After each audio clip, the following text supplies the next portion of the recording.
Chino, na nasa public service ka, syempre andyan yung, di ba, pagka nasa groundwork ka talaga, kita mo yung problema. Totoo yan. And then, ang Parañaque is surrounded by casinos, di ba? Which is very timely, di ba? Pinag-uusapan ng tao ang Pogo. Anong stand mo doon?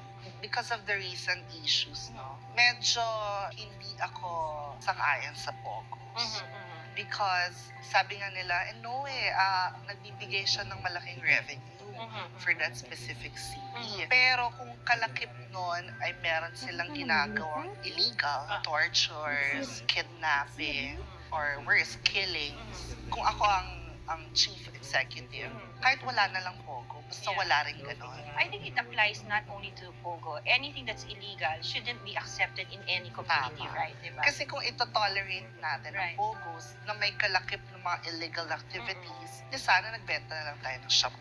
Right. Diba? Sana nilegalize na lang natin yung drugs, mas malaki ang kita doon. Very well said.